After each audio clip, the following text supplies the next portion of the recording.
प्रश्न असा आहे बघा, वंदनीय शिवसेना प्रमुखांनी शिवसेना निर्माण केली तेव्हा मराठी माणसाचा जात पातच्या पलीकडे जाऊन त्या मराठी माणसाचा आर्थिक सामाजिक शैक्षणिक उद्धार व्हावा ही मूळ कल्पना. आणि मग जेव्हा आम्ही नोकर भरतीसाठी प्रयत्न केला तेव्हा त्यांनी मग स्थानिक लोकाधिकार समितीची स्थापना करून सगळ्या आस्थापनांमध्ये स्थानिक लोकाधिकार समिती स्थापन झाली. सुधीर भाऊ जोशींच्या मार्गदर्शनाने आम्ही काम करत होतो आणि आमची एकच मागणी असायची की नोकऱ्यांमध्ये मराठी माणसांना भूमिपुत्रांना प्राधान्य द्या. आता मराठी माणसाला भूमिपुत्राला प्राधान्य द्या अशी मागणी घेऊन आम्ही वंदनीय शिवसेना प्रमुखांच्या आशीर्वादानं बँका, इन्शुरन्स कंपन्या, टेलिफोन कंपन्या, रेल्वे सगळीकडे आपण भरती केली. पण अलीकडे ज्या दिवशी एम्प्लॉयमेंट एक्सचेंज जे होतं रोजगार विनियमन ऑफिस ते जेव्हा बंद झालं तिथून पुढं खाजगी कंपन्या आणि की सरकारचं ह्या नव्या जे काही धोरण अवलंबलं आहे त्यांनी खाजगीकरणाचं त्याच्यातनं मग कोण कुठं भरती करतोय काय कळत नाही. ज्या काही थोड्याशा शासकीय नोकऱ्या राहिल्या त्याच्यामध्ये मग रेल्वे खातं आहे, इन्कम टॅक्स आहे, सेंट्रल एक्साइज आहे, या नोकऱ्या स्टाफ सिलेक्शन कमिशनच्या माध्यमातून भरल्या जातात. मग रेल्वेने सुद्धा अनेक काही वेगळे रेल्वे कॉर्पोरेशन घडलं. आज माझ्याकडे एक अतिशय विदारक माहिती आहे बघा, याचं नाव आहे मुंबई रेल्वे विकास कॉर्पोरेशन. आता हे मुंबई रेल्वे विकास कॉर्पोरेशनने engagement of assistant management on contract basis अशी एक जाहिरात दिली. कॉन्ट्रॅक्ट बेसिसवर आम्हाला असे इंजिनियर्स हवेत, मॅनेजमेंट हवेत. आता सहाय्यक प्रबंधकासाठी जेव्हा या नोकर भरती आल्या त्याच्यामध्ये काही अर्ज आले आणि त्यातून त्यांनी 20 लोकांना मुलाखतीसाठी बोलवलं. आता त्या 20 लोकांमध्ये जागा होत्या 15. त्या 15 जागा कशा होत्या त्याची कॉपी दाखवतो तुम्हाला. त्या 15 जागांमध्ये U R unreserved, scheduled caste, scheduled tribe, OBC, EWS. Unreserved 5, scheduled caste 2, scheduled tribe 1, OBC 5 आणि ईडब्ल्यूएस 2. 15 जागा होत्या. 15 जागा असताना 20 मुलं आली असताना पात्र असताना फक्त 12 जागा भरल्या. आणि 12 जणांची नावं मी जाणीवपूर्वक वाचतो. 12 जणांची नावं आहेत अशी,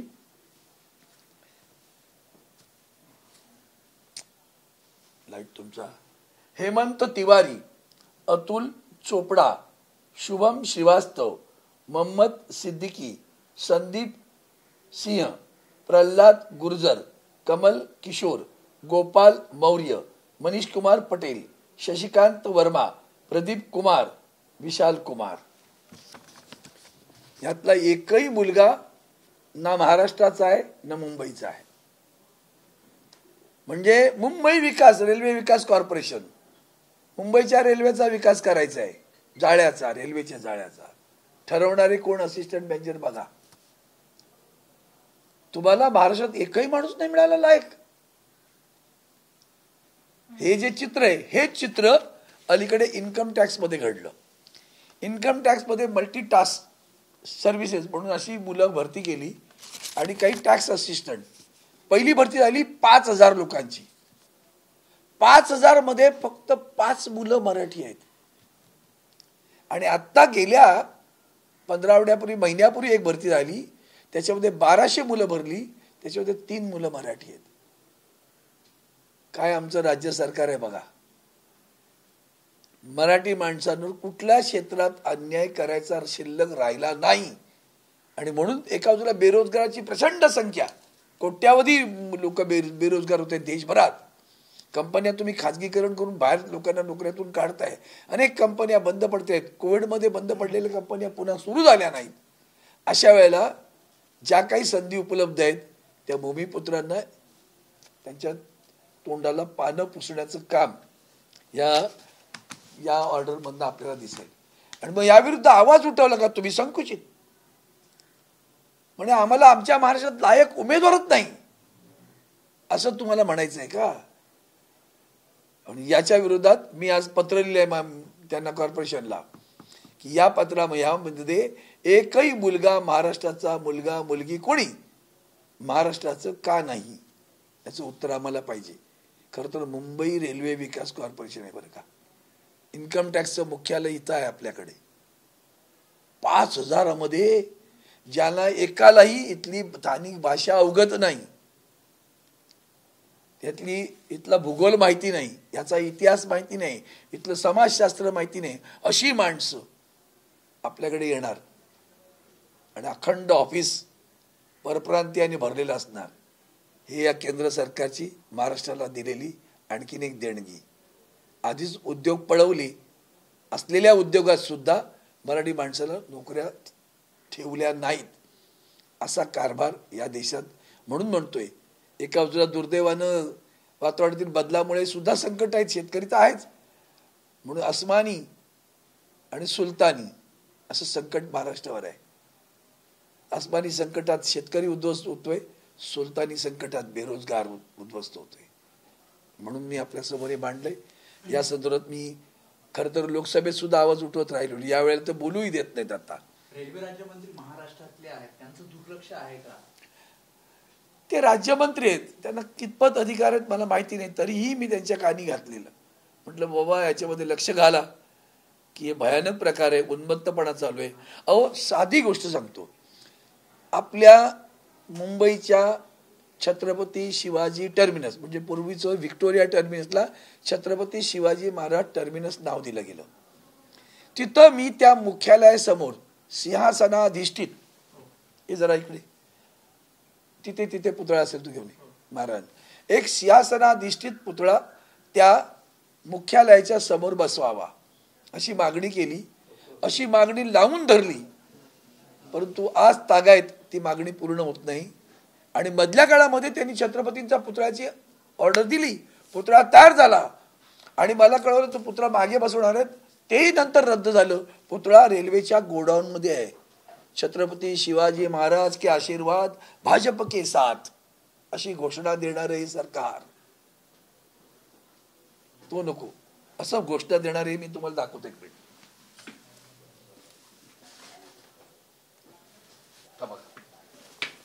हा मेघडंबरी असलेला हा पुतळा आहे. असा पुतळा तुम्ही बसवलात तर काय होईल की त्याच्यामुळे त्या वास्तूची, हेरिटेज वास्तू आहे मलाही मान्य आहे, त्या वास्तूचं सौंदर्य वाढेल आणि पुन्हा तो अवाढव्य न झाल्याने वास्तूच्या त्याला प्रपोर्शनेट ज्याला आपण म्हणू असा पुतळा तिथे बसवला पाहिजे मुख्यालयासमोर, नाही बसवत. मग रेल्वेने मला उत्तर काय दिलं की अशा प्रकारचं आमचं धोरण नाही. मी त्यांना उत्तर दिलं, वल्लभभाई पटेलांचा पुतळा तुम्ही नव्या केलेल्या स्टेशनच्या समोर बसवला आहे.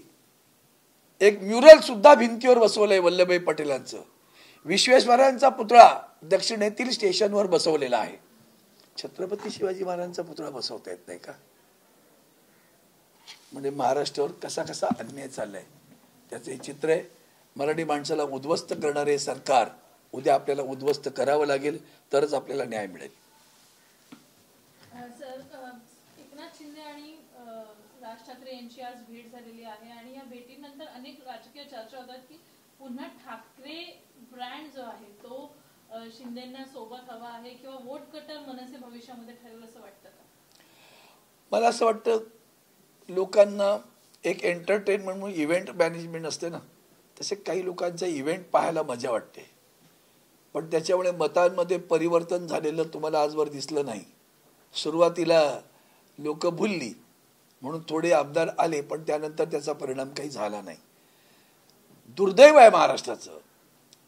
म्हणजे वंदनीय शिवसेना प्रमुखांनी मराठी माणसाला एकतेचं अभृत पाजलं, आम्हाला कळलं नाही त्याची किंमत.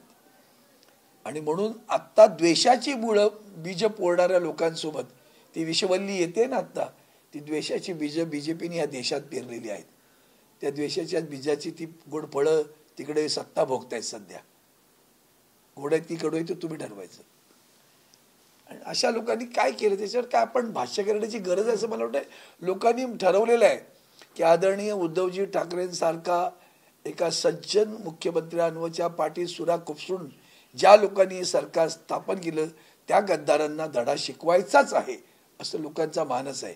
म्हणून तर महानगरपालिकेच्या निवडणुका घेत नाहीत, जिल्हा परिषदेच्या निवडणुका घेत नाहीत. कशाला पाहिजे? आमच्या सिनेटची त्या माननीय आदित्यजींना घाबरून त्या सिनेटची सुद्धा त्यांनी निवडणूक घेतली नाही. हे त्याचं द्योतक आहे. नाही, एकनाथ शिंदेना ठाकरे ब्रँड हवाय म्हणून राज ठाकरेंना जवळ केलं जाते का? त्यांना कसले ब्रँड हवे ते त्यांना ठाऊक. त्याच्यापेक्षा त्यांना त्यांचे जे पालन करते आहेत ना, त्यांना कुठला ब्रँड हवाय तो विचारून घ्या. ते त्यांचे शिंदेंना स्वतःचं काय अस्तित्व नाही, ते पालन करते त्यांचे अजून त्याच्या पडद्याच्या मागचे. ते पालन करत्याला काय हवंय ते बघा, त्याच्यावर ते ठरलं जाईल. राम मंदिराचा 22 जानेवारीला उद्घाटन झालं, तर त्यामध्ये उद्धव साहेबांना आमंत्रण. मला वाटतं बघा, राम मंदिर हा विषय शिवसेनेचा एका अतिशय अस्मितेचा विषय आहे, देशाच्या अस्मितेचा विषय आहे. वंदनीय हिंदू हृदय सम्राट शिवसेना प्रमुख बाळासाहेब ठाकरे यांनी या राम मंदिर आणखीन काशीचं मंदिर आणि या मंदिरांबद्दल जाहीरपणे शिवतीर्थावर मागणी केली. या मंदिरं व्हायला हवी त्या देशामध्ये. तेव्हा अतिशय लांगुल चालन काही धर्माचं होत होतं म्हणून ती प्रतिक्रिया होती आणि ती मागणी योग्य होती म्हणून ते पाठपुरावा करत होते. त्यांच्या हयातीत ते झालं नाही. आदरणीय उद्धवजी ठाकरे साहेब सुद्धा गप्प राहिले नाहीत. आम्ही युतीत होतो तरीही उद्धवजी ठाकरेंनी सोलापूरच्या सभेत जाहीर मागणी केली आणि तेव्हा ते म्हणाले मंदिर वही बनाएंगे, तारीख नाही बताएंगे. ते आमच्यात लोकांना झोंबलं. तेव्हा कुठे ते बासनात गेलो होतं बरं का, हा विषय बासनात होता. आदरणीय उद्धवजींनी पुन्हा त्याला चालना दिली आणि मग त्यांनी असं म्हटलं की आपण कायदा करून हे मंदिर उभं राहायला पाहिजे. ते केलं नाही. सर्वोच्च न्यायालयाकडनं मंदिराचं, त्यामुळे डांगोरा किती पिटला ना तरी निर्णय हा माननीय सर्वोच्च न्यायालयानं दिला. आणि आम्ही त्याच्या बदल्यात काय केलं तर आम्ही त्या सर्वोच्च न्यायालयाच्या न्यायाधीशांना राज्यसभेचं सदस्य केलं. हे आम्ही पुण्य काम केलं बरं का. म्हणजे न्याय मिळाला की नाही तो तुम्ही ठरवा. आता त्यातनं मंदिर उभं राहतंय, आनंदाची गोष्ट आहे. कारण प्रभू रामचंद्र आमच्यासाठी आदर्श आहेत, पुरुषोत्तम, आदर्श राजा. रामराज्य हा शब्द आहे बरं का. रामराज्याचा अर्थ काय होतो? सर्व समावेशक असा राज्य कारभार जिथं होत होता, न्यायिक कारभार होत होता, ते रामराज्य. गोरगरिबांना न्याय मिळतो ते रामराज्य. मग त्या रामराज्यामध्ये आता जी काही माणसं बसलीत ती त्या रामराज्य शब्दाला शोभणारी आहेत का एवढा विचार करा. आणि म्हणून प्रभू रामचंद्राच्या कसे होते प्रभू रामचंद्र? आज्ञाधारक. दशरथ राजा वडिलांनी आज्ञा केली की तुला वनवासात जावं लागेल. वडिलांची आज्ञा नव्हती ती, कैकईमुळे करावं लागलं. पण म्हणून प्रभू रामचंद्र बोलले ना, कोण सावत्र राही, तिचं का मी ऐकावं? चला मी चाललो दुसऱ्या पक्षात. नाही गेले कुठे, दुसऱ्या राज्यात गेले वनवासात. सोबत बंधू गेले, सीतामाई गेली. आणि कशासाठी गेले तर कैकईला आपल्या पुत्राला राज्याच्या गादीवर बसवायचं होतं. पुत्र कोण? भरत. भरतानं गादीवर बसून कारभार नाही केला. प्रभू रामचंद्राच्या पादुका गादीवर ठेवल्या आणि कारभार केला. आणि आत्ताचे कारभारी स्वतः ज्यांनी आम्हाला मोठं केलं त्याच्या पाठीत सुरा खुपसून गादीवर बसतात आणि तरी बरं तिकडं जातात प्रभू रामचंद्राच्या पाय पडायला. आश्चर्यच आहे सगळं. आयुष्य त्याच्या अगदी विरोधात जगायचं, त्याने दिलेल्या संस्काराच्या विरोधात जगायचं आणि पुन्हा तिथं त्याचा डांगोरा पेटायचा. किती लोकांच्या पाठीत सुरे खुपसतात दिल्लीपासून दिल्लीपर्यंत ते पहा. प्रभू रामचंद्रांनी लॉन्ड्री नाही काढली, कळलं का? त्यांनी लॉन्ड्री नाही काढली. आणि म्हणून राम मंदिराच्या संदर्भात आमची जी भूमिका आहे ती हीच आहे. प्रभू रामचंद्र आमची श्रद्धा आहे. प्रभु रामचंद्र पर हमारा प्यार है, उनके लिए तो व्यापार है. त्यांना व्यापार करायचा आहे बस, धंदा. म्हणून काही लोक फिरतात तिकडे मिठाई हे ते चाललंय सगळं. मग तुम्ही हा विचार करा ना, प्रभू रामचंद्राच्या मंदिराचा देशातील सगळ्या लोकांना आनंद वाटेल, अगदी सर्व दुसऱ्या धर्माच्या लोकांना सुद्धा आनंद वाटेल. इतका आदर्श राजा झाला नाही, परंतु तुमचा कारभार अगदी प्रभू रामचंद्रांच्या कारभाराच्या विरोधात, टोकाच्या विरोधात आहे. एवढं लक्षात आलं तरी खूप काही मिळवलं असं मी समजतो. 100%. तर ही बाब जनतापर्यंत आपण काही पोहोचवणार, कारण जनतेला माहिती आहे. पण आता हे जे काही सुरू आहे, मला वाटतं आम्ही पण प्रभू रामचंद्राचा आनंद साजरा करणार. कुणी नाही सांगितलं साजरा करणार. आम्हाला हे दुःख साजरा करू, अभिमान आहे. वंदनीय शिवसेना प्रमुखांचं स्वप्न साकार होत असताना आम्हाला आनंदच वाटतो. पण म्हणून तुम्ही जो कारभार करताय त्याचा आनंद मानण्याचं गरज नाही. तुम्ही प्रभू रामचंद्राची चेष्टा करताय. बरं, प्रभू रामचंद्राचं चित्र काय आलंय? विश्वगुरूंची करंगडी धरून प्रभू रामचंद्र चाललेत. एवढी घोर विटंबना आमच्या प्रभू रामचंद्राची तुम्ही करता, तरी ढोल मिळवता. एक चित्र तर आणखीन पाहिलं मी. विश्वगुरू कार्यालयात काम करतायत आणि प्रभू रामचंद्र खांद्यावर डोकं ठेवून बसलेत. ही तुमची प्रभू रामचंद्राबद्दलची श्रद्धा, आदर, माया, प्रेम काय आहे तुमच्या मनामध्ये? कळू दे ना. ढोंग, आयुष्यभर ढोंग करणारी माणसं आहेत. म्हणून त्या ढोंगावर प्रबोधनकार म्हणजे आसूड मारणं हा शिवसेनेचा पिंड आहे. तो आसूड मारलाच जाईल. नागपुरात काँग्रेसची महारॅली निघणार आहे, त्यामध्ये शिवसेनेचे कोणकोणते नेते सहभागी होणार का? तुम्ही सुद्धा सहभागी होणार? मला कल्पना नाही. मी तर प्रश्न देत नाही. मला कल्पना नाही.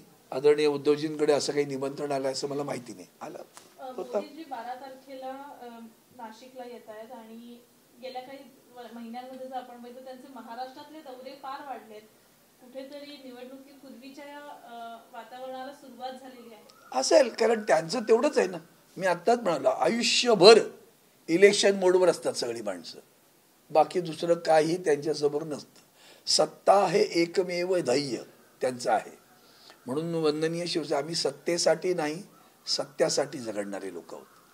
जरांगे पाटील मुंबईत येणार आहेत आणि मोठ्या संख्येनं मराठा समाज सुद्धा सहभागी होणार आहे. 20 तारखेला त्यांच्या या संपूर्ण विराट सभेला, मोर्चाला अनेक लोक सहभागी होत असताना दुसरीकडे अयोध्येमध्ये सुद्धा जंगी सेलिब्रेशन असणार आहे रामलल्लाच्या स्थापनेचं. कुठेतरी या दोन्ही गोष्टी विरुद्ध दिशेला जाणार असं नाही वाटत? निश्चितपणे. पहिली गोष्ट लक्षात घ्या. म्हणून मला कधी कधी तुम्ही चांगला प्रश्न विचारला. मराठी माणसाला एक करण्याचं ध्येय घेऊन वंदनीय शिवसेना प्रमुख उभे राहिले आणि त्यांनी आम्हाला सगळ्या जातीभेद विसरून हे सगळं एक व्हा तर न्याय मिळेल म्हणून सांगितलं. आज काय घडतंय? आज आमच्या म्हणून मगाशी मी ते बोललो ना, रामराज्य शब्द कोणी दिला? आम्ही. तुम्ही आश्वासनं देता, ह्या तारखेला करू, त्या तारखेला करू. आदरणीय उद्धवजींना मुख्यमंत्री असताना सतवण्याचं एक तुम्ही जे ठरवलं त्याच्यामध्ये हाही एक मुद्दा होता. जाणीवपूर्वक आंदोलन करायची. अगदी एसटी महामंडळाचं विलीनीकरण करू विसरलात का तुम्ही? ते खोत पडळकर नाचे, ते नाचायला जायचे टाळ वाजून, ते नाचून थांबले का उरलेलं भडकवायचं. मग कोणतरी तो काय म्हणू आता त्याला, गुणवंत की काय ती माणसं आहेत असली दळभद्री माणसं, ती भडकवणार. ते जाऊन पवार साहेबांच्या घरी दगड बाळणार. हे सगळं तुम्ही केलं ना. हे सगळं कशासाठी केलं? फक्त आदरणीय उद्धवजींना सतवण्यासाठी, त्रास देण्यासाठी, कारभार करू नये म्हणून केलं. आणि तरी सुद्धा आज ही सगळी आश्वासनं तुम्ही दिली आहेत. तेव्हाही आमची सत्ता आल्या 40 दिवसात मराठ्यांना आरक्षण देऊ. मग द्या ना, कोणी तापवलं तुम्हाला?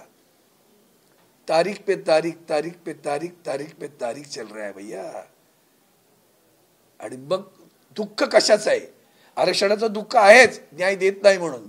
पण महाराष्ट्रात जाती जातीत तुम्ही द्वेष निर्माण करून उभा केला, तिढा उभा केला. एकमेकाच्या विरोधात मराठी माणसं उभी केली. अनाजी पंत मजा बघतायत. अनाजी पंत खुश आहेत. वा, सगळी मराठी माणसं एकमेकाच्या विरोधात. Maratha versus OBC versus Dhangar versus आदिवासी. काय महाराष्ट्राचं चित्र आहे बघा. हे महाराष्ट्राला कलंकित करण्याचं काम सुरू आहे. म्हणून ते आरक्षणाला येणं त्यांनी जाहीर केलं. तारखा तुम्ही नेऊन दिल्या, 24 तारखेच्या आत करतो. आता परत जाता पाया पडायला, तारखा वाढवा, तारखा वाढवा. आम्ही करतोय. तुम्ही सगळं हे आहे ना, निवडणुकीची आचारसंहिता लागेपर्यंत ढकलत राहणार आहात, लक्षात ठेवा. म्हणून हे येणं, ते येण्यापूर्वी खरं तर केंद्र सरकारनं केव्हाच करायला पाहिजे होतं. डबल इंजिन आहे ना हो. एक काय पंक्चर झालं का इंजिन? ते तिकडं होतं की सहज करता येण्यासारखं होतं त्यांना. 100 कॉन्स्टिट्यूशनल अमेंडमेंट करतात. घटना दुरुस्ती रेग्युलर नेहमी घटना दुरुस्ती करून अनेक जाती धर्माच्या लोकांना त्यांनी त्या उत्तराखंड आणि इकडे सगळे झारखंड बिरखंडमध्ये छोट्या छोट्या आदिवासी जमातीसाठी घटनात्मक बदल करून दिलं की आरक्षण. द्या ना तिकडं, का नाही करत? हे समजून घेण्याचं आहे बरं का. म्हणून महाराष्ट्राला विकलांग करायचं, त्याची प्रतिमा मलिन करायची, मुंबईची प्रतिमा मलिन करायची, हिरे बाजार इकडून पळवून न्यायचा, सगळे व्यवसाय पळवून न्यायचे. उरला सुरला मराठी माणूस कुठे नोकरी लागेल तर त्या नोकरी परप्रांतीयांनी कब्जा करायचा, असा सगळा कारभार आहे. एसटी कोऑपरेटिव्ह बँकेच्या व्यवस्थापक संचालक पदावरनं सौरभ पाटील यांना आता मोठा धक्का बसलेला आहे. त्यांना संचालक पदावरनं काढण्यात आले. कुठल्या सदावर्तेंच्या मेहुण्यालाच पदावरनं हटवण्यात आलंय. ऐका, माझ्या एसटीच्या कर्मचाऱ्यांनी जेव्हा संप केला तेव्हा मी काढलेले सगळे ट्विट्स किंवा मी काढलेले व्हॉट्सअप मेसेज पहा, आणि मी त्यांना सांगत होतो ते आमच्या कर्मचाऱ्यांना सुद्धा. पण आश्चर्य म्हणजे एसटीचे डेपो हे भारतीय जनता पार्टीच्या स्थानिक पदाधिकारी आणि कार्यकर्त्यांनी जाऊन बंद पाडले, कर्मचाऱ्यांनी नाही. जाऊन बघा, आजही व्हिडिओ काढून बघा तुम्ही, आर्किओलॉजी डिपार्टमेंट आर्काईव्हमध्ये मिळतील तुम्हाला. सगळ्या ठिकाणी भारतीय जनता पार्टीचे पदाधिकारी जाऊन एसटीचे डेपो बंद पाडलेत त्यांनी. आणि तिथं ह्या सगळ्याचा परिणाम असा झाला की हे बघा, भूत तुम्हीच उभी करता, हे भूत तुम्हीच उभं केलं ना. ते दोन नाचे, त्यांच्या मागून अनाजी पंत, त्यांचे आशीर्वाद, हे सगळे नाचे उभे राहिले, भूत उभी राहिली. त्या भूतांमागे लोकांना वाटलं हे भूतच खरं देव आहे म्हणून दिली निवडून. 1919 त्यांच्या इतिहासात घडलं नाही हो. एसटीच्या 1919 संचालक त्यांचे निवडून आले. दुसऱ्या दिवशी मेवणा बसला डायरेक्ट. आणखी यांच्या श्री आणि सौ त्यांचे फोटो लावा सांगायला लागले. एसटीतल्या अनेकांनी आपली ठेवी काढून घेतल्या. आज एसटीचं एवढी मोठी बँक बुडायला निघालेली आहे, लक्षात घ्या. नुसतं त्याला बदलता SIT लावा ना, बाकीच्या वेळेला तुमची SIT असते सारखी, इथं लावा SIT. एसटीच्या कारभार, बँकेच्या कारभारावर SIT लागली पाहिजे, एसटीच्या कारभारावर पण लागली पाहिजे. 10 कोटी रुपये कॅश घेतले तुम्ही, नगद घेऊन गाड्या दिल्या, ते 10 कोटी रुपये कोणी दिले आजवर कळलं नाही. आजवर चौकशी होत नाही. त्या तालिकेच्या स्थानावर बसतात ना सभापती, अध्यक्ष, वरून काय काय आदेश देत असतात. त्यानं म्हणून याला SIT लावा ना, 10 कोटी कॅश कोणी दिली ती. पुन्हा आता सुद्धा 91 लाख रुपये दिले होते याही दसऱ्याला, बरं का. ती कॅशने झालेली आहे. कसलं कोर्टा मॅटर आहे हे? कुठे गेलं 80 10 कोटीचं कोर्टात गेलं? 10 कोटीचं मॅटर गेलंच नाही आहे. का त्या CMD वर कारवाई होत नाही? एसटीच्या महामंडळाच्या CMD वर कारवाई का नाही झाली? 10 कोटी नगद कॅश घेतल्यानंतर आजही कारवाई का होत नाही? गरिबांच्या घरी जाऊन धाडी लावता रे, बदनाम करता लोकांना. याची सुद्धा चौकशी लागली पाहिजे यासाठी. देवेंद्र फडणवीस महाराष्ट्रभर रथयात्रा काढणार. रथ कुठे रुतला नाही तर बघा तेवढा. रथाची चाकं कुठे रुतली तर तेवढी बघून घ्या, ती चाकं व्यवस्थित ठेवा. त्याचं रथ कुठेतरी त्याचं चाक रुतेल बरं का, बघायला लागेल तुम्हाला. धन्यवाद. ABP माझा, उघडा डोळे बघा नीट.